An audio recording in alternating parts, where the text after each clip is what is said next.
आप लोगों ने ये फोटो तो देखी होगी, जानते होंगे किसके लिए कहा जाता है ये। हाँ जी, कौन है ये? राइट, नटराज। तो नटराज कहते हैं कि शिव को ही, या शंकर को या शिव को, क्योंकि भक्ति मार्ग में मिला दिया है, तो उनके लिए ये नटराज का एक डांस फॉर्म होता है ना। इस फोटो को देखकर किसी को कुछ ज्ञान याद आ रहा है? इसके ऊपर थोड़ी ज्ञान चर्चा करेंगे, फिर अव्यक्त होली में चलते हैं। क्या लग रहा है इस फोटो को देखकर, इसका क्या मतलब है? हो सकता है बाबा के ज्ञान से, बहुत रहस्यमयी चित्र है ये। और इनको जो डांस कहते हैं, नटराज, उसका क्या मतलब है? हाँ जी, आप लोग अनम्यूट करके भी बोल सकते हैं, एक एक करके। पैर के नीचे कौन है? कौन है वो तो बात की बात है, क्वेश्चन तो बाद में करेंगे। पहले अगर किसी को कुछ आ रहा हो माइंड में कि इस फोटो से हम ज्ञान क्या निकाल सकते हैं, चिंतन करें थोड़ा थोड़ा। ऐसा कह सकते हैं, नटराज है, नाटक का राजा कौन है? ठीक है। और ओम शांति दीदी। दीदी, इसमें हम ये कह सकते हैं कि जैसे नटराज है तो मतलब पूरे 5,000 साल जो है वो आत्मा पार्ट प्ले करती है, नाटक करती है। और जैसे चारों ओर राउंड है तो मतलब सृष्टि चक्कर वो चल ही रहा है। हम्म, ये आ रहा है दीदी। ओम शांति। ठीक। और और कोई बताना चाहेगा? और हम खुशी में नाचते हैं, तो इसलिए कहीं अटकना नहीं है, तो इस नाटक के अंदर खुशी से नाचते हुए सारे दृश्य को देखते हुए आगे बढ़ना है। ठीक है। प्रियंका बहन कह रही है बैलेंस, ज्ञान डांस करते हैं। हैंड डांस कर रहे हैं। ये ज्ञान भी आ रहा डांस है माइंड में कि करता है। ये जो देहभान को मारना है, क्योंकि अपने ही विकारों को मारना, उस पर डांस करना। जैसे बाबा सर्प का भी मिसाल देते हैं, लेकिन यहाँ पर ज्ञान डांस से हम अपने ही देहभान को मार रहे हैं। हम्म, तो ये भी सब में आ रहा है। हाँ जी। ठीक है। ओके, लगभग आप लोग अब तो सेम सेम बता रहे हैं ना। चलिए, तो बाबा ने जो इसको समझाया उसको जानते हैं। सबसे पहले चलते हैं इनके एक, दोनों हाथों की जो ऐसे वाली मुद्रा है, ये वाली। इसके चाइल्डहुड में ये भी कथक डांसर थी, तो इसको उसकी जो डांस टीचर थी उन्होंने उसको ये वाला नटराज डांस सिखाया था। तब से ये इसको बहुत ज्यादा खींचता था कि ये डांस और ये जो खास मुद्रा है, ये बनाना इसको बहुत बहुत ज्यादा पसंद था। तो इसी मुद्रा को याद आता था ये बार बार कि इसका भी कोई मीनिंग जरूर है ज्ञान से। फाइनली बाबा ने समझा भी दिया। आ, ये जो आप देख रहे हो ना, ये वाली मुद्रा दोनों हाथों की, ऐसा रिजेम्बलेंस आपने कहीं और भी देखा है? याद करो। देवी देवता का। सिर्फ हाथों के चित्र को देखो, एक हाथ ऐसे है और दूसरा हाथ ऐसे है। अब याद करो, ऐसा कहाँ देखा है? श्री लक्ष्मी दीदी। अरे दीदी, नहीं। स्वस्तिका में भी राइट, ऐसे ही राइट। करते हैं। स्वास्तिका, स्वास्तिका में सतयुग ऐसा हाथ है, त्रेता युग ऐसा हाथ है। जब हम लोगों ने स्वास्तिका को, अगर आपने कोर्स में आपको टीचर ने डिटेल में समझाया हो, तो उसमें जो चार अलग अलग कोण बनाए गए हैं, उसमें से जब सतयुग शुरू होता है तो वरदानी हाथ एकदम सीधे होता है। फिर जब त्रेता युग शुरू होता है तो भी देने वाला हाथ होता है, टेढ़ा हो जाता है। अभी तक दोनों ही फॉर्म में, देने वाला वरदानी हाथ, या कुछ भी दातापन, मतलब ऊपर है जो हाथ देने वाला, वो दातापन का हाथ है। तो वो दोनों सतयुग और त्रेता युग माना देवताओं का युग। और फिर तो द्वापर शुरू होता है तो उल्टा ही हो जाता है, मांगने का युग ना, ऐसे हो जाता है। और कलयुग में तुम नहीं मारोगे तो थप्पड़ मार देंगे माना, वैसा वाला शुरू हो जाता है। तो ये दोनों हाथों को देखकर पता चल रहा है कि सतयुग और त्रेता युग की स्थापना ये कौन करा रहा है? परमात्मा। फिर हम अगर आए तो इनके दोनों पैरों को देखें, एक पैर रखा है धरती पर और एक पैर उठा हुआ है ऊपर। तो इस समय हमको जब षष्ठी चक्र और बाबा का आत्मा और परमात्मा का ज्ञान मिला, तो ज्ञान कहता है कि अब तुमको अपने हथ, जिसको बाबा कहते हैं ना, हथ काट दे दिल यार दे, माना कर्म करते हुए अपने को पूरा स्मृति ऊपर रखनी है, उपराम रखनी है, ड्रामा के कैरेक्टर से ऊपर रहना है और कर्म करो। यानी धरती के एक पैर जो धरती से जुड़ा हुआ है, माना धरती पे तो हो, तुम्हारा पार्ट चलेगा तो रहो, लेकिन दूसरी तरफ बुद्धि हमेशा किसमें लगी रहे, उपराम रहे, अपनी सत्य अवस्था या बाबा की याद में रहे। तो ये दोनों पैरों की निशानी है बैलेंस। हाँ, कि कर्म करते बाबा की याद में रहना या अपने को आत्मा समझना, ये दोनों पैर से डांस दिखाया जा रहा है। फिर नटराज, नटराज का मीनिंग हम ले सकते हैं नृत्य करने वाला राजा। तो जब आत्मा जाग जाती है, वो अपने को राजा पहचान जाती है कि मैं आत्मा ही हूँ जो सब कुछ, सब चीजों को रोशनी दे रही हूँ, सब चीजों को अपने मन के लेंस से जिस चीज को जैसा देख रही हूँ वो चीज वैसी बन गई है या बनती जा रही है या बन सकती है।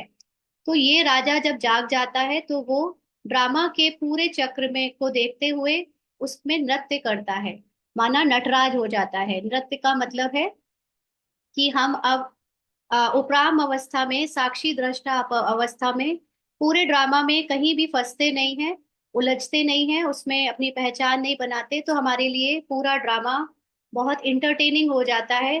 जैसे दिखाया कि शेषनाग के ऊपर विष्णु जी डांस, कृष्ण डांस करते हैं, या शेषनाग के ऊपर विष्णु जी आराम से लेटे हुए हैं, है ना, या शंकर जी के गले में ये जो नाग है वो पड़ा हुआ है, यानी उन्होंने विकारों को जीत लिया।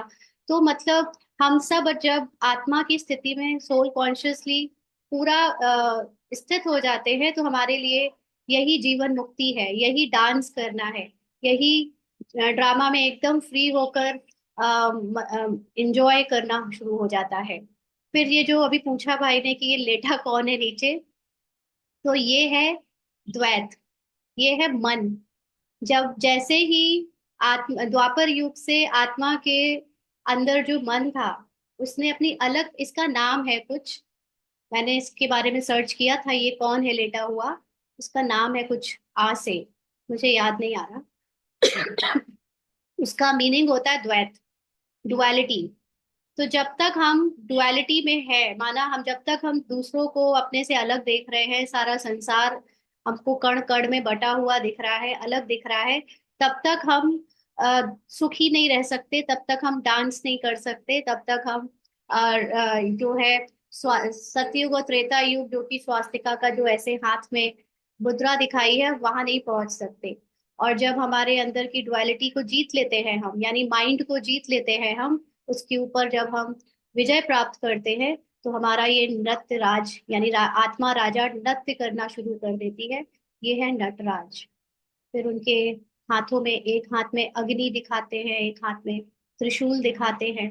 तो अग्नि एक तपस्या का सूचक है, तपस्या अग्नि के रूप में होती है। तो ये जो ज्ञान अग्नि है, इससे हम लोग जो है अभी अपने अंदर परिवर्तन कर रहे हैं, हमारे पुराने स्मृतियां पूरी जलकर राख हो रही हैं और नई स्मृति इमर्ज हो रही है।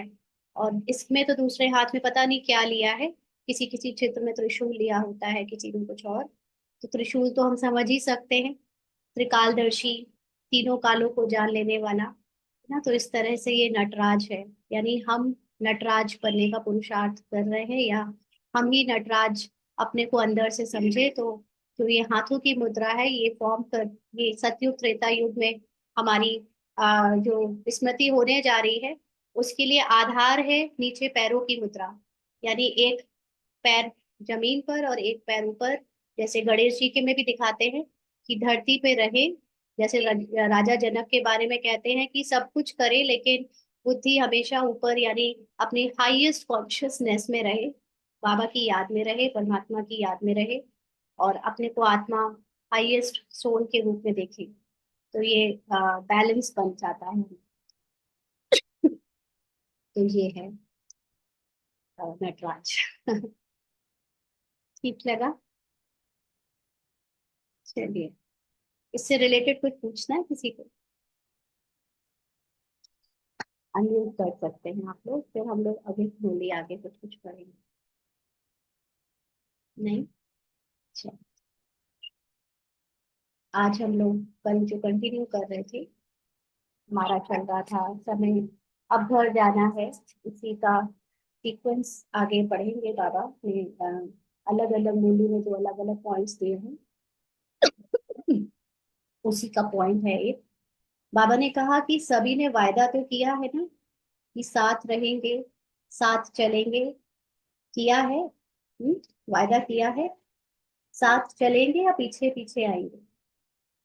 साथ चलने का मतलब बाबा के समान अपनी संपूर्ण अवस्था को अनुभव कर लेंगे, और पीछे पीछे आएंगे का मतलब अवस्था में निश्चय में कमी है, इसके कारण हम 100% सोल कॉन्शियस नहीं बन पाएंगे। तो क्या लगता है? अभी से अपने अंदर इसका क्वेश्चन में आंसर ही छुपा है। सभी अपने अपने ऊपर इसको ले और पूछे कि अपने आप से कि मैं अपने को 100% बाबा समान मानती हूँ, या अभी डाउट है अपने को। एक बात है कि हमें उसका एक्सपीरियंस जब होगा सो होगा, वो अलग बात है, लेकिन मानती हूँ या नहीं मानती हूँ, मेन बात तो ये है। जैसे एक मदर होती है ना, मदर जैसे उसको पता चलता है कि वो बेबी को कैरी कर रही है, माना वो गर्भवती हो गई है, तो उसके अंदर के कोई डाउट रहता है क्या कि वो मैं बेबी होगा या नहीं होगा? हाँ, किसी किस्म के अंदर होता है डाउट कि कल को कुछ गड़बड़ ना हो जाए, खराब ना हो जाए या कुछ भी। लेकिन जिनको डाउट नहीं होता, 100% कंफर्म रहता है, तो वो मदर तो तभी से बन जाती है ना। तो ऐसे ही हम आत्मा है, इस बात पे डाउट है क्या किसी को? वो अलग बात है कि आत्मा की कॉन्शियसनेस के साथ पार्ट में जो दिखना चाहिए दिव्यता, वो भले नहीं दिख रही है अभी ड्रामा में, लेकिन निश्चय पूरा है। ये अपनी चेकिंग अपने आप से पूछे करें। तो बाबा कहते हैं जो साथ चलने के लिए तैयार है वह हाथ उठाओ। हम्म साथ चलने के लिए तैयार है का मतलब अभी अभी मैं आत्म अभिमानी हूँ ही, ऐसा निश्चय जिसको है। क्योंकि हमने जाना है कि आत्मा आत्मा के लिए प्रेजेंट की रियलिटी है, उसके लिए टाइम जोन नहीं होता, उसके लिए फ्यूचर और पास्ट नहीं होता। तो हम बाबा के साथ पूरी तरह से जुड़कर ड्रामा से न्यारे हो गए हैं या होना चाहते हैं, ऐसा जो इसके अंदर निश्चय है वह हाथ उठाओ। हम्म, बाबा कह रहे तैयार है, अर्थात बाप समान है। नदी में अगर हाथ उठाओ। Okay, good। तो बाप समान हो आप लोग? हम्म या अभी बन रहे हैं? हो या बन रहे हो? बाबा पूछ रहे हैं कौन साथ चलेगा। तो समान समान साथ चलेगा ना। किसी के साथ जाना होता है तो उसके जैसा बनना होता है। बाबा निराकार है तो हम निराकार रूप में ही बाबा के साथ जा सकते हैं, अदरवाइज नहीं जा सकते। तो हमारे अंदर अगर डाउट है, अभी भी मैं अपने को शरीर देख रही हूँ, शरीर की स्मृति से धोखा खाकर वही समझ रही हूँ जो दिखने में आ रहा है, अपना स्थूल शरीर और उसकी स्थूल पहचाने, स्थूल व्यक्तित्व, या उसका जो शरीर का नाम, उसकी किरदार ये दिख रही है, तो वो तो बाबा के साथ नहीं जा पाएगा। तो क्वेश्चन है वो हम लोग इसके बाद पूछेंगे, आप याद रखिएगा क्वेश्चन। ये हो जाए फिर हम लोग लास्ट में क्वेश्चन ले लेंगे। ठीक है, अगर इसी से रिलेटेड होगा तो आप यहाँ मैसेज कर सकते हो, अगर नहीं कर पाओ तो हम लास्ट में लेते हैं। तो बाबा कहते हैं क्योंकि हमारे क्वेश्चन शुरू हो गए ना, तो फिर होते ही चले जाएंगे। पहले बाबा क्या कहना चाह रहा है, हो सकता है आपको आंसर बाबा की वाणी में मिल जाए। तो बाबा ने पूछा है कि समान साथ चलेगा ना? तो चलेंगे। एवर रेडी हो? कल चलने के लिए ऑर्डर करें, चलेंगे? अब अगर किरदार में कोई डूबा होगा तो डरेगा कि बाबा अभी तो बच्चे बड़े हो रहे हैं, इनको थोड़ा पढ़ाई करवा लूं, इनकी शादी करवा लूं, या ये काम कर लूं तब चल लेंगे। हाँ, और जो या तो बहुत दुखी होगा तो कहेगा बाबा अभी निकाल लो, मुझे नहीं जीना, मुझे ले चलो अपने साथ। उसको एवर रेडी नहीं कहते। एवर रेडी का मतलब है अपने आप को सदा निराकार आत्मा समझना, सदा बाप समान समझना। इस स्मृति में जो होगा वो बाबा के साथ जाने जाने के लिए रेडी है। हम्म। तो अच्छा, बाबा पूछ रहे हैं प्रवृत्ति वाले चलेंगे? हाँ, घर गृहस्थी युगल मार्ग वाले चलेंगे? प्रहलाद भाई चलेंगे? रेडी होंगे तो बाबा। प्रहलाद भाई आप युगल मतलब प्रवृत्ति मार्ग वाले हो या बाबा ने आपको बता रखा है इससे? ड्रामा में आप सिंगल पार्ट बजा रहे हो? ओके। तो बाबा ने कहा बच्चे नहीं याद आएंगे, नहीं याद आएंगे घर गृहस्थी वालों को, माताएं चलेंगी, टीचर्स को सेंटर याद आएगा, जिज्ञासु याद आएंगे, ऐसा है क्या? हाँ। तो बाबा कहते हैं अभी सभी की कंप्लेन विशेष एक ही रह गई है कि संस्कार नहीं बदलते, संस्कार नहीं बदलते। तो 17वें वर्ष में कुछ तो कमाल करेंगे ना, ये कंप्लेन है सबकी कि संस्कार नहीं बदलते, ड्रामा का रोल नहीं बदलता, हमारा किरदार नहीं बदलता। अब दूसरों का किरदार नहीं भी बदल रहा है लेकिन अपने किरदार से प्रॉब्लम है। तो 17वें वर्ष में कुछ तो कमाल करेंगे ना, अभी नहीं है तो यह परिवर्तन की विशेषता दिखाओ। ये मुरली थी 15 नवंबर 2005 का पाठ था एक मुरली का।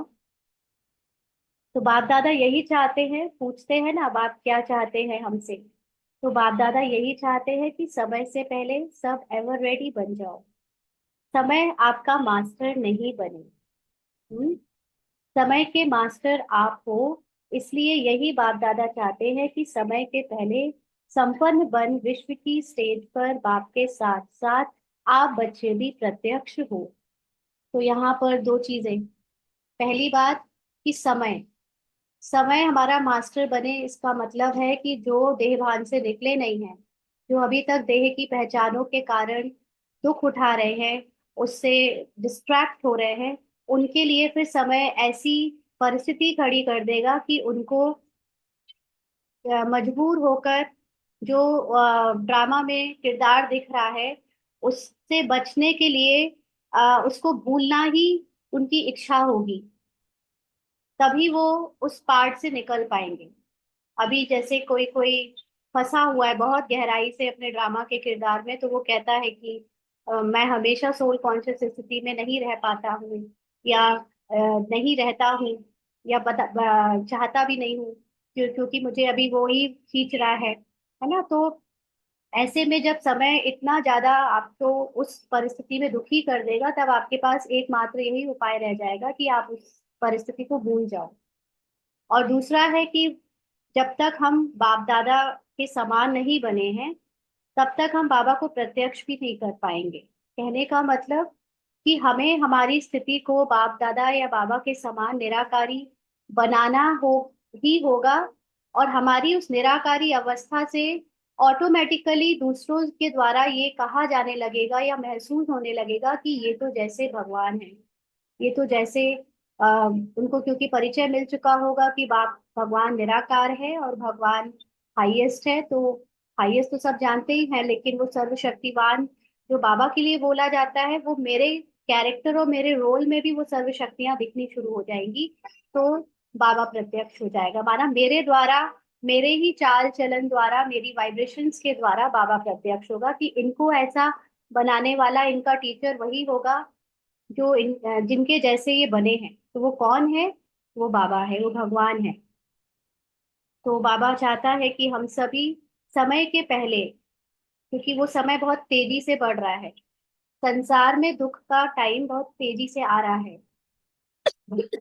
हम सब लोग जब भी ज्ञान में आए, तब कहीं ना कहीं अगर कोई किसी समस्या के कारण आया, तो सबने बाबा से एक बार ये तो जरूर ही कहा होगा कि बाबा मुझे ही क्यों इतनी समस्या थी, वाई मी।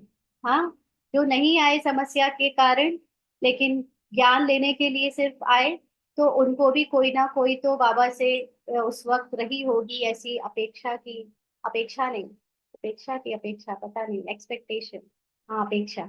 तो कि बाबा ने हमें पहले क्यों नहीं बुलाया, या ये ज्ञान हमें पहले क्यों नहीं मिला, या शायद उनका पुरुषार्थ भी उतना तीव्र नहीं गया होगा। क्योंकि इसने तो देखा है कि जो लोग बिना समस्या के अगर अंदर आए हैं, तो पुरुष और जिनको बड़ी आसानी से धारणाएं करने को मिल गया, उनको कोई ब्रह्मचर्य की लड़ाई नहीं लड़नी पड़ी, उनको कोई खाने पीने की लड़ाई नहीं लड़नी पड़ी, सेंटर जाने की लड़ाई नहीं लड़नी पड़ी।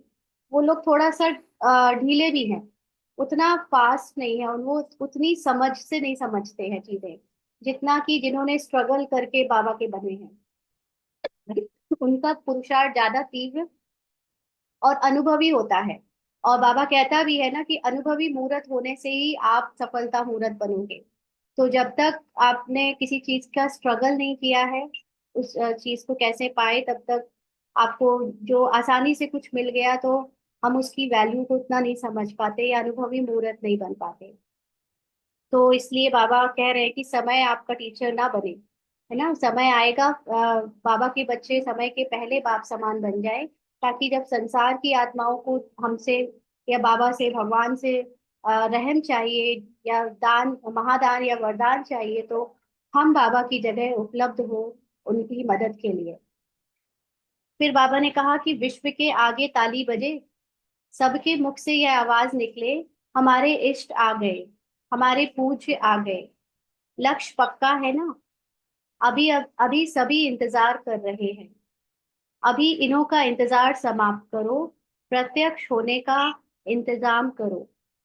ये सब बातें जो कही जा रही हैं, ये बीके रोल से कही जा रही हैं, क्योंकि फॉर अ सोल जो आत्माभिमानी स्थिति में स्थित है, उसके लिए उसे पता है कि उसका कोई इंतजार नहीं कर रहा।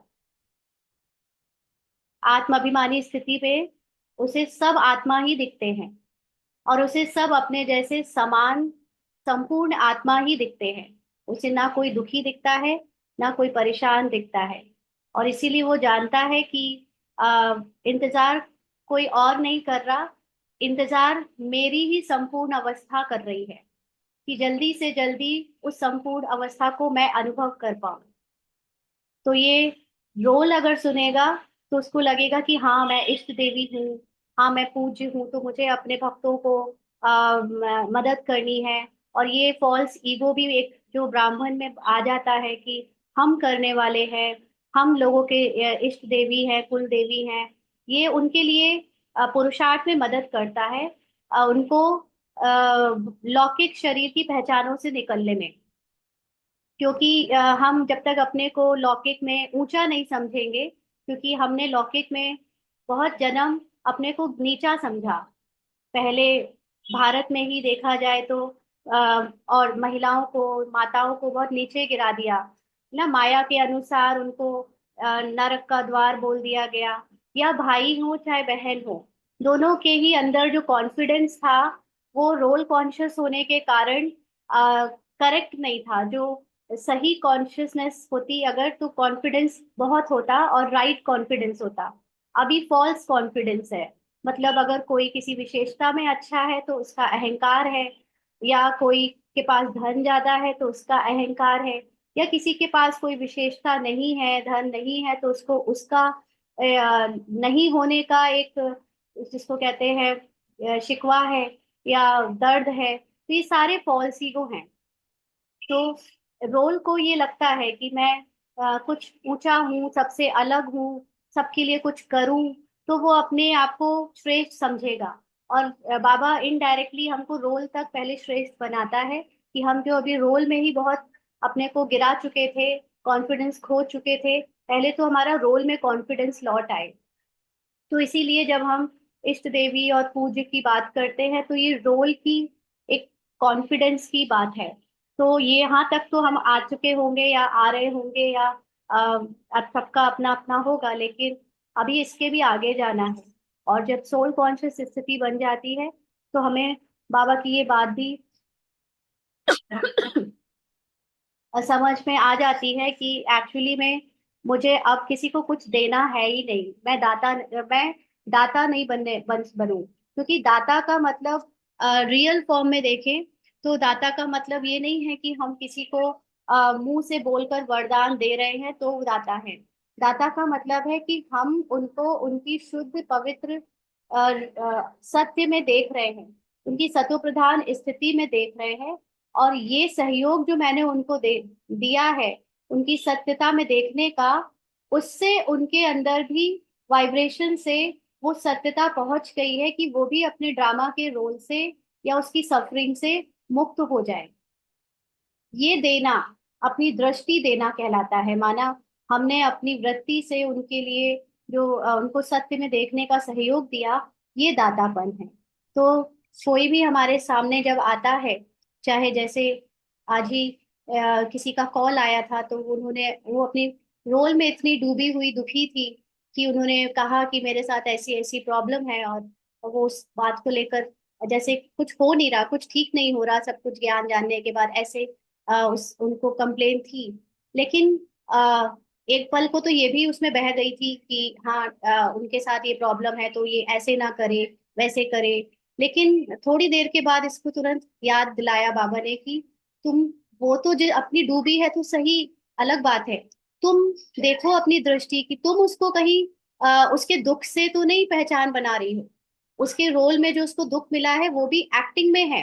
वो एक्टिंग में ऐसे दुखी होने का रोल प्ले कर रही है, या उस अपने जो भी उसको परिस्थिति मिली है उससे वो विचलित होने का रोल प्ले कर रही है, और वो तुम्हारे सामने आई तो तुमने उसको सच तो नहीं मान लिया।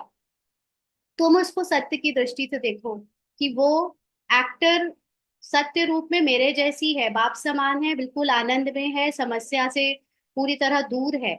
और ये रोल में है कि उसको अभी समस्या दिख रही है, उसको उसमें दुख मिल रहा है।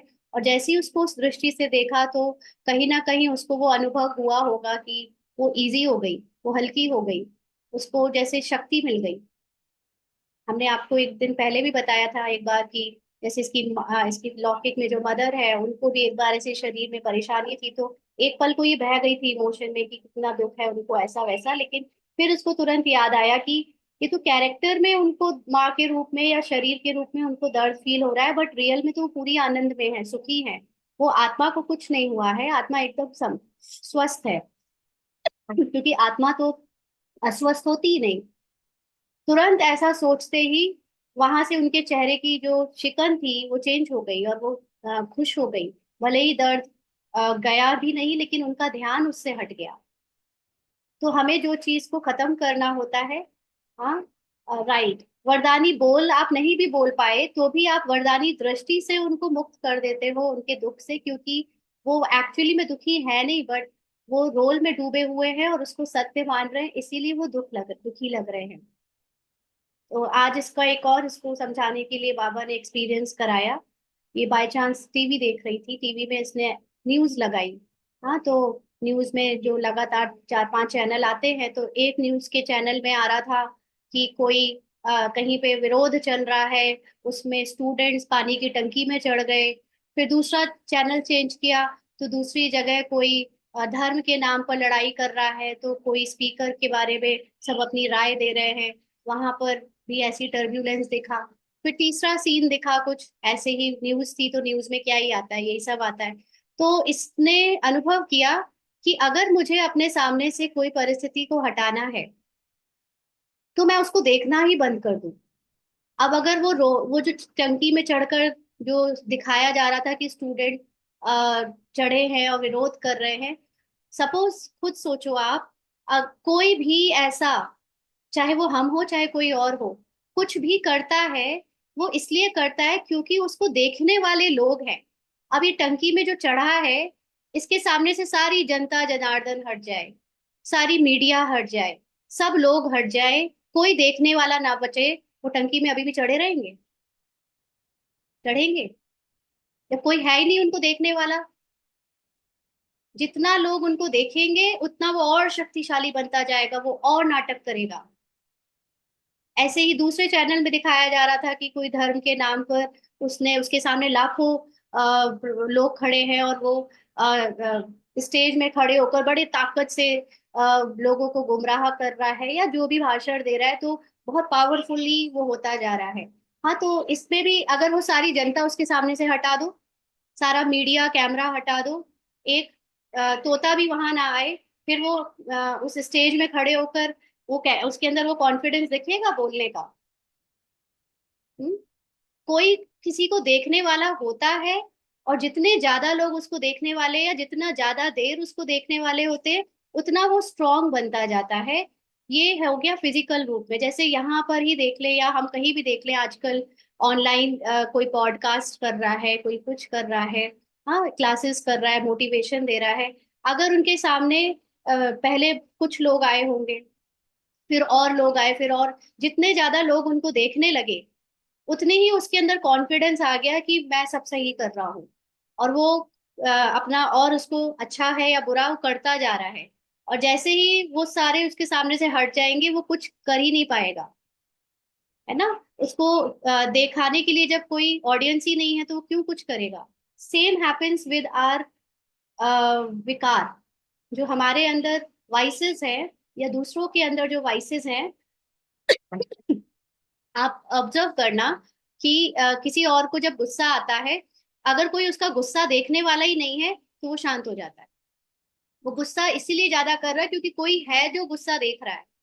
और सेम हैपन विद हमारे विकार की। जब हमारे अंदर कोई फीलिंग आती है इरिटेशन की या दर्द की या नेगेटिविटी की, उसको हमारे अंदर हम ही नोटिस कर रहे होते हैं कि मेरे अंदर अभी बहुत ये फीलिंग आ रही है। और जो उस फीलिंग से जितना अटैच्ड होता है, उसको जितनी ज्यादा पावर दे रहा होता है, पता नहीं क्यों आ रही है, उसके बारे में सोचता रहता है, वो फीलिंग और इंटेंस और बड़ी हो जाती है। और आप उस फीलिंग को पहचान कर उससे ध्यान हटा दो, बाबा को दे दो और अपने सत्य पे टिक जाओ, वो फीलिंग ही खत्म हो जाती है। इसको ही क्वांटम फिजिक्स में दिखाया गया है कि जब तक उसमें वो किसी चीज पे आप जब तक ध्यान नहीं देते हो, उसका नेचर कुछ और होता है। जैसे ही उस पे ध्यान देते हो, उसका नेचर बदल जाता है। तो इस संसार में हर एक चीज जब तक किसी का अटेंशन पा रही है, वो और पावरफुल होती जाती है। और उसका अटेंशन जब वहां से ड्रॉप हो जाता है, खत्म हो जाता है, तो वो चीज मर्ज हो जाती है। तो हमें अपने अंदर के जो संस्कार, जिनको हम कहते हैं बदल नहीं रहे, प्रॉब्लम है, उसको हम इसी इतना ध्यान दे रहे हैं, इतना अटेंशन दे रहे हैं, बार बार उनके बारे में सोच रहे हैं, इसीलिए वो और बढ़ते जा रहे हैं। अब इसका मतलब ये नहीं कि हमें अटेंशन नहीं देना है, अटेंशन देना है, लेकिन बस ये ध्यान रखना है कि वो मैं नहीं हूँ। वहां से भी तुरंत ध्यान हटाकर अपने सत्य में, बाबा में टिका देना है। तो वो इमोशन, वो जो पांच विकार या देहभान या देह अभिमान की जो पहचाने हैं, वो अपने आप धीरे धीरे मर्ज हो जाएंगी, खत्म हो जाएंगी। तो जैसे कोई किसी की ऑडियंस ना रहे तो वो फेमस नहीं रह सकता, वो शक्तिशाली नहीं रह सकता। ऐसे ही ये जो अंदर मन में इतनी हलचल होती है, शरीर में इतनी हलचल होती है, और इमोशंस और इतनी दरिया बहते हैं अंदर अलग अलग, इसको देखने वाली आत्मा इससे ध्यान हटा दे, तो वो भी मर्ज हो जाएगा, वो भी खत्म हो जाएगा। क्योंकि हर चीज को नोटिस करने वाली आत्मा है। मेरे अंदर क्रोध आ रहा है, क्रोध तो मन कर रहा है, लेकिन ये देख कौन रहा है कि क्रोध आ रहा है, ये ध्यान किसका गया क्रोध पर, वो आत्मा है ना। और उसको प्रॉब्लम है कि क्रोध क्यों आ रहा है, क्योंकि आत्मा को अपना सत्य याद नहीं है कि वो साइलेंट है, वो शांति से भरपूर है। इसलिए वो क्रोध को सत्य मानकर उसको मिटाना चाहती है, उसको खत्म करना चाहती है। जबकि ये खत्म करने की कोई बात ही नहीं है, वहां से ध्यान हटा दो, वो तुम्हारा सत्य है ही नहीं। ऐसी ही दूसरी बुराइयों के लिए जो तुम्हारी जो आत्मा का सत्य नहीं है, उससे ध्यान हटाते जाओ। तो बाबा ने फिर आगे कहा कि विश्व के आगे ताली बजे, सबके मुख से ये आवाज निकले, हमारे इष्ट आ गए। हाँ, तो इष्ट देवी, इष्ट देव हमारे कॉन्फिडेंस को ये सम्मान बढ़ाता है। जो लोग घर में अभी भी या अलौकिक में अभी भी लो कॉन्फिडेंस से गुजर रहे हैं, जिनके अंदर अभी भी सामना करने की शक्ति नहीं है, अपनी बात रखने की शक्ति नहीं है, क्योंकि आत्मा की वन ऑफ द पावर है कि वो बिना हलचल में आए अपनी बात को रख सकती है, सच का सामना कर सकती है। लेकिन जब तक हम सच का सामना करने की शक्ति नहीं जुटा पाए हैं, तब तक हमको ये स्वमान लेकर मदद मिलती है कि हम इष्ट देवी, कुल देवी या दुर्गा या काली या इस तरह के स्वमान लें और अपना कॉन्फिडेंस बिल्डअप करें। लेकिन जब हमने ये सारी शक्तियों को कहीं ना कहीं इमर्ज कर लिया है, एक बार यूज में लाकर, तो फिर हमें इससे भी अलग पहचान इसे इस पहचान को भी छोड़कर अपने उस स्वरूप में टिकना है, जहां पर फिर हम किसी को कुछ देते नहीं, बल्कि हमारी दृष्टि से अपने आप सबको सब कुछ मिलता है। उसको कहते हैं वरदानी।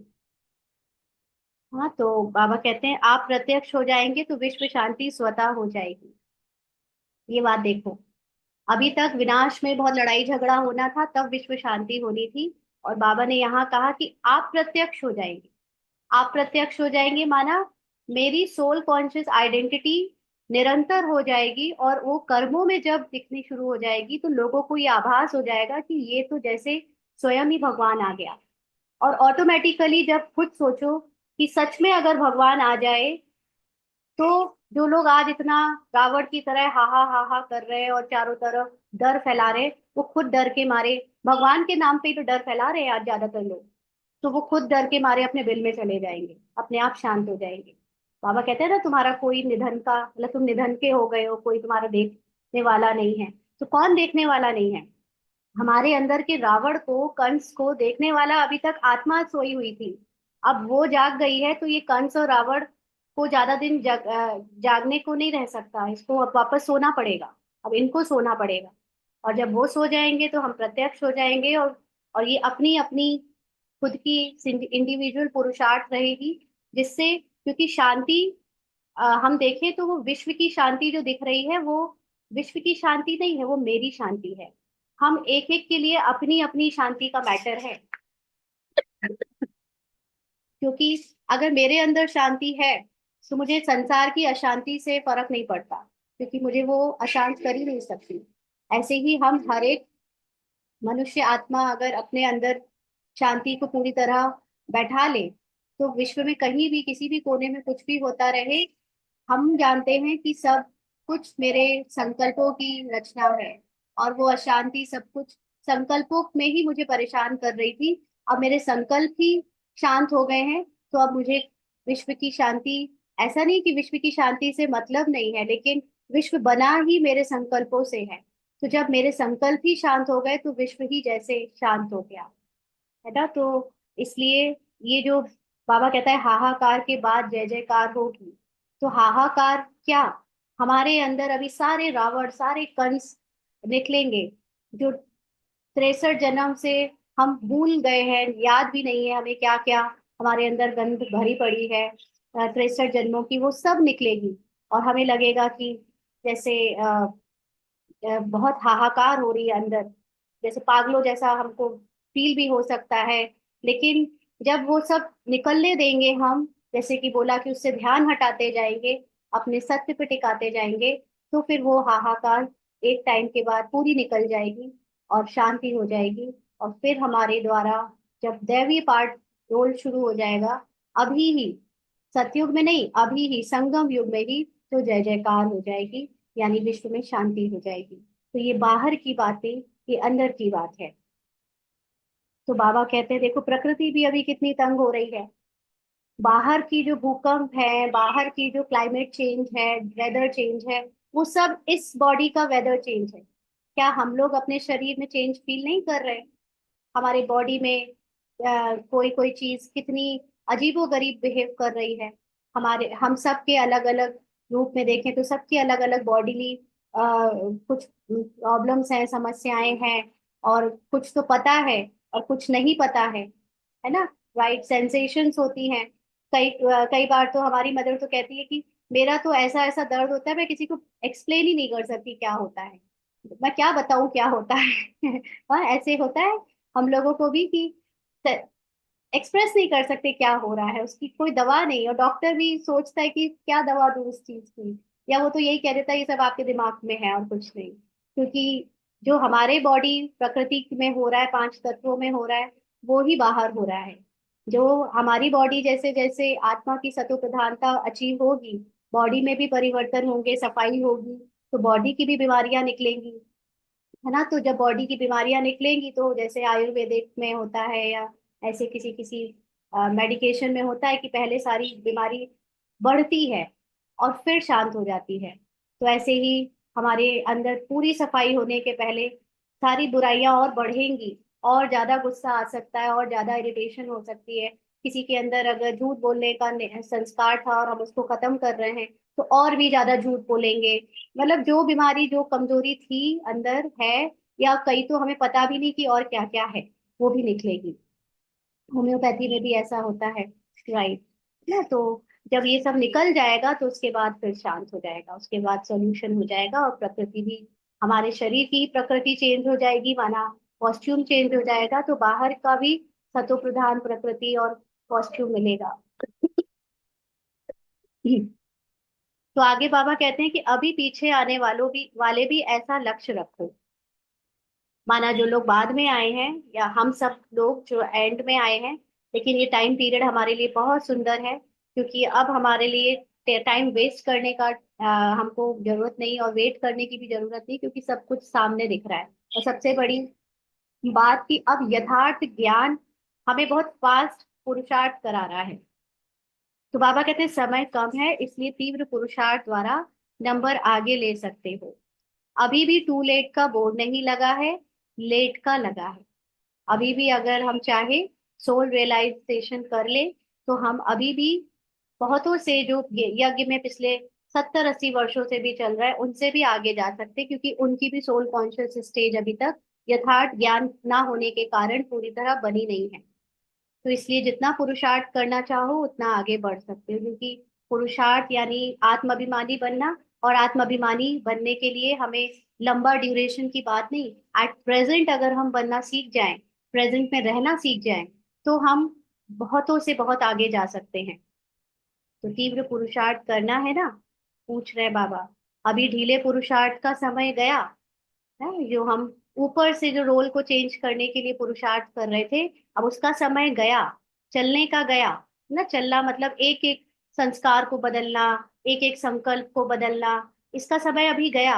अभी उड़ने का समय है, यानी अभी किरदार में जो भी बातें आ रही हैं उसको देखते हुए उससे ऊपर उठ जाओ। जो भी संकल्प आ रहे हैं, एक एक संकल्प को रुक कर उसमें ध्यान देने की जगह और उसको सुधारने की जगह आप उससे भी ऊपर उठ जाओ, संकल्पों से भी ऊपर उठ जाओ, अपनी उस सत्य में टिक जाओ। तो डबल लाइट बन के उड़ो। डबल लाइट का मतलब पहले सिंगल वाली लाइट यानी अपने को आत्मा समझ निराकारी स्थिति में स्थित होकर, फिर एकदम सब कुछ समर्पण कर दो और ड्रामा को पूरी तरह से अपनी बुद्धि से त्याग दो, और एकदम फरिश्ता बन जाओ, हल्के हो जाओ। समर्पण कर दो ये तन मन धन, ये एक्टिंग तुम्हारी, ये संकल्प तुम्हारे, ये संस्कार तुम्हारे, और हम तो बस तुम्हारे हैं। यानी मैं आत्मा बाबा की हूँ, बाप समान हूँ, ऐसे उड़ जाओ और किसी चीज पे ध्यान नहीं दो। तो जो भी बनना चाहो बन सकते हो, उलाहना नहीं देना। बाबा हमको पीछे बुलाया, अब भी डबल लाइट बन के उड़ सकते हो। है ना, शुरू में हम लोगों को रहा ये बात कि बाबा हमें इतना लेट बुलाया आपने, और इतने सारे लोग तो सब कुछ कर चुके हैं, हमारे लिए बचा ही क्या। अब तो सेवा भी कुछ नहीं बची, इसको तो ये संकल्प भी आता था। हाँ, कुछ बचा ही नहीं करने को, सब कुछ तो आपने अपने पुराने बच्चों से करा लिया। तो ऐसे ही अगर हमें आता है संकल्प, तो बाबा लास्ट वाले बच्चों को उड़ने का समय दे रहा है, कि उलाहना ना रह जाए, एक भी बच्चा ये बाबा से कंप्लेन ना करे कि मैं आत्माभिमानी स्थिति बनाने का टाइम नहीं पा सका, क्योंकि वो अभी बनाया जाता है, एट नाउ प्रेजेंट। ठीक है, तो आज हम लोग इसको इतना ही करते हैं, और आप लोगों के जो भी क्वेश्चन है वो कल करें, मतलब वो अभी हम लेते हैं, और अभी मुरली कल आगे करेंगे। तो आप लोग पूछिए अब आपको जो पूछना है। ओम शांति दीदी, शरीर भी संकल्प ही है क्या? शरीर भी संकल्प है, ये कौन पूछ रहा है? मन। हाँ, तो ये हद का मन जिसने खुद ही ये सब कुछ रचा है वो पूछ रहा है। तो ये पूछ लेने के बाद जरूरी नहीं है कि आंसर डाइजेस्ट हो सबको, है ना। जब आप आत्मा की स्थिति में स्थित हो जाओगे, तब आपको जो आंसर मिलेगा या आप खुद जान जाओगे अनुभव से, उससे आपका फायदा होगा। बाकी इससे क्या फर्क पड़ता है कि शरीर संकल्प है या नहीं है, आपकी अवस्था में इसमें कोई चेंज आएगा? हाँ। नहीं, चेंज नहीं आएगा। हाँ, देख, जब ये बात क्लियर है कि ये पूरा ड्रामा जो है वो बना बनाया है, और ड्रामा पर्दे पर घट रहा है, पर्दे का मतलब ये नहीं कि कपड़े का पर्दा, लेकिन आत्मा इस पूरे ड्रामा को होता हुआ बाहर से देख रही है। यानी ये ड्रामा एक लाइट का चल रहा है, उसमें जो हमको अभी सब कुछ टच करना स्थूल चीजें दिखती हैं, वो स्थूल नहीं है। ये सब कुछ एक स्पेस में हो रहा है। तो जो कि आप जितना जूम करोगे, जैसे हमने कुछ दिन पहले समझा था कि आप जितना जूम इन करते जाओगे आपको दिखेगा everything is made up of vibration. हाँ, तो जब हर चीज वाइब्रेशन से बनी है तो वो थॉट थॉट किसको आया, पहले तो ये जानो कि ये दुनिया इमर्ज हो, जिसको बिग बैंग थ्योरी भी कहते हैं, या जिसको ऐसे कहते हैं कि भगवान ने एक संकल्प से दुनिया रची। तो वो जो हाईएस्ट कॉन्शियसनेस है, उसको वो संकल्प कब आया? जब डुअलिटी का समय आया। तो वो डुअलिटी के कारण हमको सब कुछ अलग लगता है, जबकि डुअलिटी का मतलब सिर्फ एक चीज एग्जिस्ट करती है और कुछ एग्जिस्ट नहीं करता। और वो एक चीज क्या है? वो है स्वयं कॉन्शियसनेस, वो आत्मा। और जैसे ही कॉन्शियसनेस को ड्रामा अनुसार रोल मिलने मिलने का टाइम आता है, तो उससे वो सेकंड माइंड इमर्ज हो जाता है। और वो फिर सब कुछ जितना आज हम दुनिया में देखने में आ रहा है, वो एक पूरी दुनिया, आपने बिग बैंग के बारे में पढ़ा हो या सुना हो, तो उसमें कहते हैं कि फ्रैक्शन ऑफ सेकंड के अंदर एक एक कुछ नहीं था, और अचानक से एक पॉइंट आया और उससे एकदम ब्लास्ट हुआ, और उससे पूरी यूनिवर्स जो आज हमें दिख रही है वो वैसी बन गई फ्रैक्शन ऑफ सेकंड के अंदर। तो ये क्या है? ये है कॉन्शियसनेस। जब तक कुछ नहीं कर रही है, कुछ भी नहीं है, वो जस्ट है, तब तक तो कोई दुनिया ही नहीं है, कुछ है ही नहीं संसार में। उसके लिए कुछ अनुभव करने का भी नहीं है, क्योंकि फिजिकल मैटर और फिजिकल बॉडी नहीं है। लेकिन ड्रामा में हमको ये सारी चीजें मिलती हैं, खुद को एवोल्यूट करने के लिए, खुद को समझने के लिए कि मैं कॉन्शियसनेस शरीर में कैसे खुद को फील करूं। तो ये सारी चीज को आप कहोगे कि फिर वो एक ड्रामा अनुसार सतयुग से शुरुआत हुई। स्टार्टिंग में कॉन्शियसनेस इतनी हाई थी, इतनी हाई थी कि हमको फिजिकल मैटर फील ही नहीं होता था। और धीरे धीरे जन्म लेते लेते लेते हमें फिजिकल मैटर फील होने लगे, और फिजिकल मैटर से पहचाने बनने लगी। तो ये थॉट कहें, संकल्प कहें, एक्चुअली संकल्प is also not a right word. उस चीज के लिए शब्द नहीं है, वो बस एक डुअलिटी है कि वो अपने से अलग जब हमें चीजें दिखने लगी, तो वो हमें लगा कि दुनिया है ये संकल्पों से रच गई है, और बॉडी अलग है, स्पेस अलग है, ऐसे करके। But I don't understand no कि आपको इतना वो समझ आ रहा है या नहीं। कुछ चीजें शायद एक्सप्लेन करने में उतनी क्लियरली नहीं जाए, बट आया आपको कुछ समझ इस बात को समझने में? क्योंकि थॉट हाँ तो हाँ मन जी, को हाँ आते जी। हैं, हाँ थॉट्स तो मन को आते हैं। और जब आत्मा मन नहीं है, तो ये कैसे कह सकते हैं कि ये संकल्प कह दे, वर्ड के लिए आप संकल्प कह दो, बट इससे क्या हमारे पुरुषार्थ में मदद मिल जाएगी? हम्म,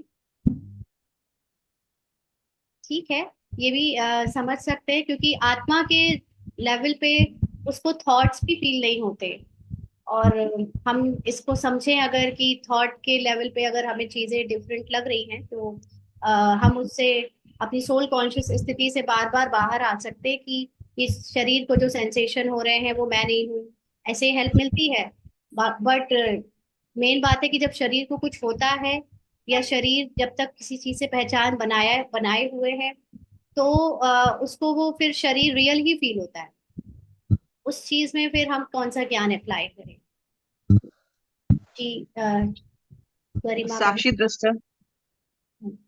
साक्षी दृष्टा कहना आसान है ना? अभी जैसे आई डोंट नो वो सिस्टर अभी यहाँ है कि नहीं, लेकिन जैसे किसी ने कहा, और भी कई लोगों की प्रॉब्लम है कि किसी के घर में कोई बहुत जैसे ड्रिंक करता है, और वो बहुत परेशान कर रहा है, उसके लिए साक्षी होना, उसके लिए बस्ती से बाहर होना बहुत उसको मुश्किल है, मतलब वो कहना और होने में, प्रैक्टिकली होने में, हाँ, बहुत मुश्किल है।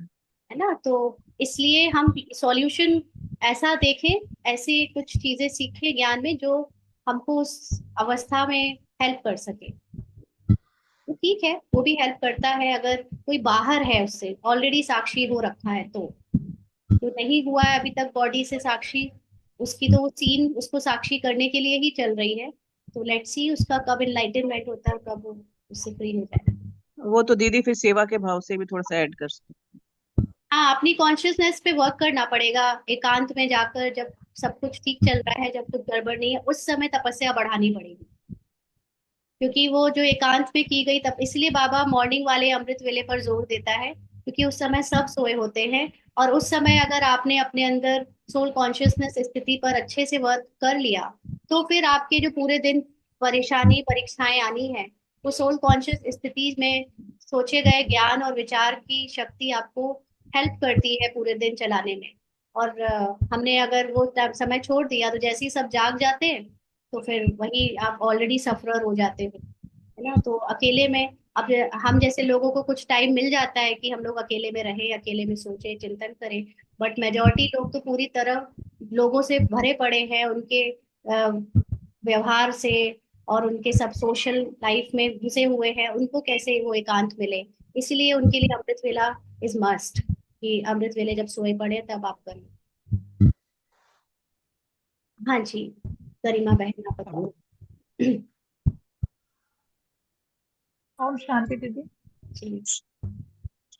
मैंने आज ही आपका वीडियो देखा था और लगातार 2-3 वीडियो देखे थे। हालांकि मैं 2 साल से ज्ञान में हूँ, बट मुझे ना संतुष्टि नहीं मिल रही थी। मैंने बहुत सारे ग्रुप भी ज्वाइन किए थे, बट एक तरह से जो संतुष्टि होती है वो नहीं मिल रही थी। क्योंकि बचपन से ही ना मैं ये था कि मैं आत्मा हूँ और आत्मा का ज्ञान बहुत अच्छा था, लेकिन मैं फील नहीं कर पाती थी कि मुझे बस जानना है कि मैं कहाँ से आई हूँ, क्यों आई हूँ। ये हरदम क्वेश्चन मेरे चलता रहता था।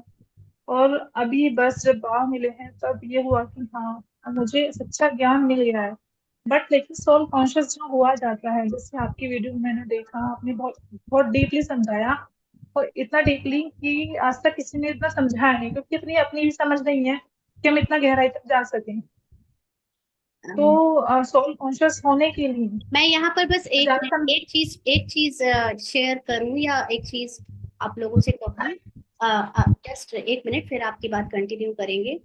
ये जैसे अक्सर आप हो या कोई भी बहन या भाई होते हैं ना, रोल में जो बहन भाई हैं, एक चीज कंटिन्यू आ रही है कि आप दीदी समझा रहे हो या दूसरी दीदी भी ये समझा रही है या तीसरी दीदी भी ये समझा रही है। और ये जो मेरा ये सिर्फ इतना कहना है कि आप इस चीज को दीदी की तरफ से मत समझो। ये बाबा ने किसी को अब निमित्त बनाया है समझवाने के लिए, तो ये बाबा समझा रहा है। गहराई में गए हैं वो भी बाबा ले गया है। शुरू से तो इसका कोई पार्ट गहराई का नहीं था, टू बी वेरी फ्रैंक। ये वही समझी थी जो अभी तक सबने समझा था, सेंटर में जो समझ थी। तो और इस बहन को ये भी ध्यान रहे कि प्रश्न पूछना भी उतना ही जरूरी है, क्योंकि इससे और सारे लोगों की भी सेवा हो जाती है। हाँ नहीं, प्रश्न प्रश्न तो पूछिए, लेकिन बात ये है कि ये जो सुनने में आता है ना कि वो फला दीदी से इसने सीखा है, उस फला दीदी का कॉपी कर रहा है, कोई कोई ऐसे भी कह देता है। तो देखिए, और हमारे को बाबा से जुड़ना है, बाकी सब हाँ निमित्त है। हाँ, तो आत्मा आत्मा अब आप जब दिवाली में दिया जलाते हो, एक दिया जैसा जलता है हूबहू, उससे आप जो दूसरा दिया जलाते हो वो हूबहू वैसे जलता है, फिर तीसरा दिया वैसा ही जलता है। तो इसमें कॉपी पेस्ट की बात कहाँ से आ गई? इसमें ये तो फॉल्स ईगो है अपना ही अंदर, कि हम एक दूसरे से कंपेयर कर रहे हैं एक दूसरे को। यहाँ कोई बहन किसी से श्रेष्ठ नहीं है, कोई बहन किसी से कम नहीं है, क्योंकि ये शरीर के रोल जिसने बनाए हैं उसी ने उसको वो निमित्त दिया है, जो रोल वो कर रहा है। तो ये जो लोग भी कंपेयर कर करके जो है इसी में लगे पड़े हैं, उनकी खुद की आत्मावस्था कभी नहीं बनने वाली। क्योंकि अगर आपको दीदी दिख रही है, तो हमें देखना है कि बाबा को देखे बिना हम अपनी अवस्था को बाप समान नहीं बना सकते, है ना। तो इसलिए ठीक है, अच्छी बात है कि आपको इसके द्वारा ये बाबा गहराई में ले गया। इसके लिए ये खुद बहुत थैंकफुल है कि बाबा ने ये पार्ट इमर्ज किया, जो उसको पहले रहता था कि अब बचा ही नहीं कुछ ज्ञान शेयर करने को और मुझे किसी को कॉपी नहीं करना है। लेकिन जब आप ये ज्ञान किसी और को सुनाओगे, तो ये कोई दीदी का ज्ञान थोड़ी ना होगा, वो तो आपकी हाईएस्ट कॉन्शियसनेस का ज्ञान होगा, जो आपने जान लिया है। अब आपके आप और अनुभवों से ऑटोमेटिकली दूसरों को शेयर हो रहा है। तो एक दिया दूसरे से जल रहा है, दूसरे से तीसरे से जल रहा है, तीसरे से चौथा जलेगा। तो यहाँ ये कंपैरिजन कंपटीशन कौन कर रहा है? ये रावण कर रहा है कि कौन पहले आया, किसने किसको कॉपी किया, किसने किससे सीखा, उसको सीख लो, इससे पढ़ लो। क्या है ये क्या?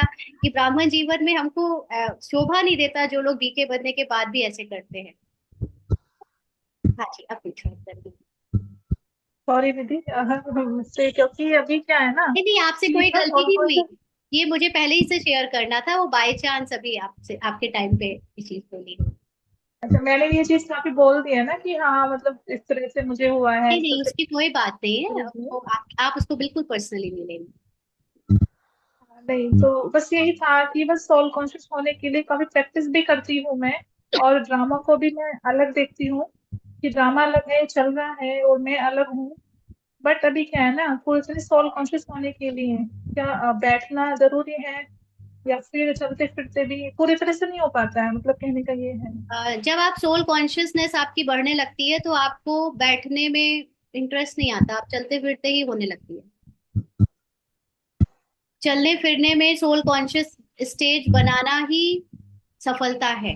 बैठकर तो कोई भी अपने को आत्मा समझ सकता है। बैठकर हम थोड़ी देर के लिए, आधे घंटे के लिए हमने कह दिया कोई फोन नहीं उठाऊंगा, किसी से कोई मुझे डिस्टर्ब नहीं करना, कमरा बंद करके बैठ गए और कोई उस वक्त मुझे परेशान ना करे, उस वक्त तो कोई भी आत्माभिमानी थोड़ी देर के लिए प्रैक्टिस कर सकता है। जब आपको कोई मम्मा मम्मा कह रहा हो, जब आपको कोई पापा पापा कहे, जब आपको कोई बहू की दृष्टि से देखे, जब आपको कोई पत्नी की दृष्टि से देखे और तब अपने को आप आत्मा समझो, तब है ना असली धुरंधरी। तो चलते फिरते आपको अभ्यास करना है आत्मा का। और फिर लेकिन देह भान में आकर हम जब कुछ कर जाते हैं तो उसको फिर बैठ कर करेक्ट करना है कि यहाँ यहाँ देह भान का सीन हुआ, लेकिन वो मैं नहीं थी, वो किरदार था, और मैं आत्मा इससे टोटली अलग हूँ, बिल्कुल बाबा के समान, बाबा के साथ बैठी हूँ। ये बैठ कर करना जरूरी हो जाता है, क्योंकि हम हर समय नहीं चलते फिरते याद रख पाते कि हम आत्मा थैंक यू। हैं। और कुछ जया को मन पूछे। हाँ, ओम शांति दीदी। दीदी मुझे एक प्रश्न पूछना था, शरीर के बारे में ही है कि अगर हम बोलते हैं कि शरीर हमारा वाइब्रेशंस के रूप में मतलब सॉलिड नहीं है हमारा शरीर, तो फिर अगर हमारी उंगली वगैरह कट जाए तो फिर उसमें से खून भी निकलता है ना दीदी, तो फिर वो कैसे, क्या अगर हमारे वाइब्रेशन का शरीर है तो फिर उसमें से खून वगैरह वो जो खून मांस क्या है? वगैरह। खून सॉलिड है क्या? आपने खून को जूम करके देखा है? नहीं, खून वो किससे तो बना है? खून अपने हम जो खाते हैं भोजन से ही बना है। और सूक्ष्म करो तो खून किससे बना है, बताओ आप लोग। एटम, सब कुछ एटम ही है और कुछ नहीं है। पानी अणु पानी है ना, एटम, ये सब डीएनए कितना। आप देखो खून जो दिखने में लाल लाल दिख रहा है, जिससे कलर कपड़ों में लग जाए तो छूटता भी नहीं, लेकिन वो एक्चुअली में वो, आप उसको माइक्रोस्कोप से देखोगे तो उसका कलर भी नहीं दिखेगा, कलर भी वो अलग हो जाएगा। और वो जो आपको लग रहा है कि इससे स्थूल था खून, वो आपको सिर्फ एटम मॉलिक्यूल्स में जाकर खत्म हो जाएगा। और एटम मॉलिक्यूल के भी अंदर जो स्पेस है, अभी हम कुछ वो दिन हाँ। अभी देखते हैं, बाबा इसको थोड़ा और समझवा दे फिर, क्योंकि समझ तो आ गया है, बट समझने के बाद उसको शब्दों में कैसे बयां करना है वो चीज आ जाए, तो मैं आपको और उसमें डिटेल में ले जाऊंगी कि हम स्थूल कैसे नहीं है। और एटम के अंदर भी जाएंगे तो स्पेस ही, और कुछ नहीं है। संसार पूरा स्पेस स्पेस स्पेस है। जैसे सपोज करिए अभी आप जिस कमरे में बैठे हो, इस कमरे को आप इसलिए पहचान पा रहे हो क्योंकि उसमें शायद, मान लीजिए मैं जहाँ बैठी हूँ वहां पर अभी एक व्हाइट बोर्ड रखा है, ये पर्दे लगे हैं, वो बेड लगा है, वो टेबल्स रखी हैं, तो मुझे उस पूरे स्पेस में भाई ने फोटो भी भेज दी, मुझे ये सारी चीजें रखी हुई होने के कारण मेरा ध्यान इन चीजों पे जा रहा है। लेकिन ये चीजें ज्यादा है या खाली जगह ज्यादा है? खाली आपके, जा रही स्पेस हाँ, ज्यादा है। Space space space. ज्यादा, लेकिन आपका ध्यान तो कभी स्पेस पे नहीं गया, है। है और ना? दीदी और दीदी हम बोलते हैं कि ड्रामा हमारे अंदर चल रहा है, आत्मा के अंदर ड्रामा चल रहा है, और सब वाइब्रेशंस के रूप में है, मतलब जो चीजें वगैरह है, पेड़, ठीक है, ट्री, वो भी वाइब्रेशंस किस में, तो जब हम ट्री को हाथ लगाते हैं तो हमको वो सॉलिड लगता है ना दीदी, तो फिर वो ऐसा ये समझ में नहीं आता कि वो वाइब्रेशंस के रूप में करके। क्योंकि आपका जो हद का मन है ना, ये जो माइंड है, वो उसको रीड करता है, और उसको वो खुद को, आप जब तक खुद खुद ही को सॉलिड समझते हो, आप बॉडी समझते हो, तो आपको वो फिजिकल ही सब दुनिया दिखेगी। लेकिन इसीलिए जिसको कहते हैं थर्ड आई खुलना, जब आपकी तीसरी आंख खुल जाती है तब आप, वो तीसरी आंख स्थूल आंख नहीं है, वो तीसरी आंख ज्ञान की आंख है। ज्ञान से, अब जब साइंटिस्ट इतनी सारी जो बातें बताते हैं, क्या आपने खुद देखी है? क्या आपने खुद धरती को गोल गोल घूमते हुए देखा है?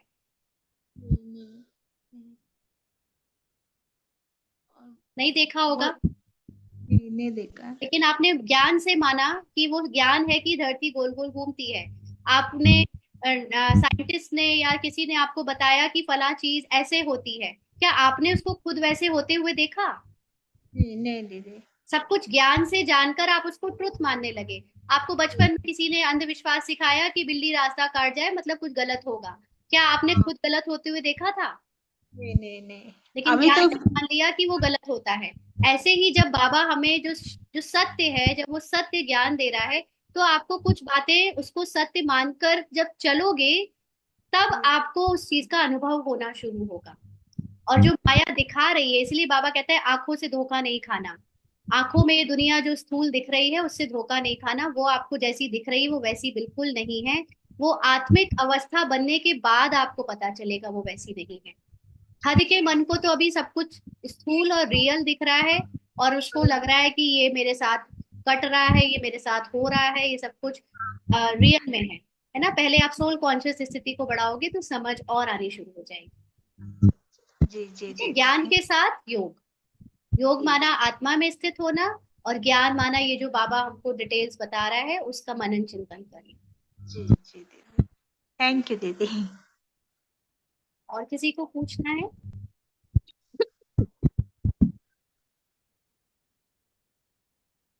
तो फिर आज की क्लास यही ओवर करते हैं, कल मिलते हैं। ओके।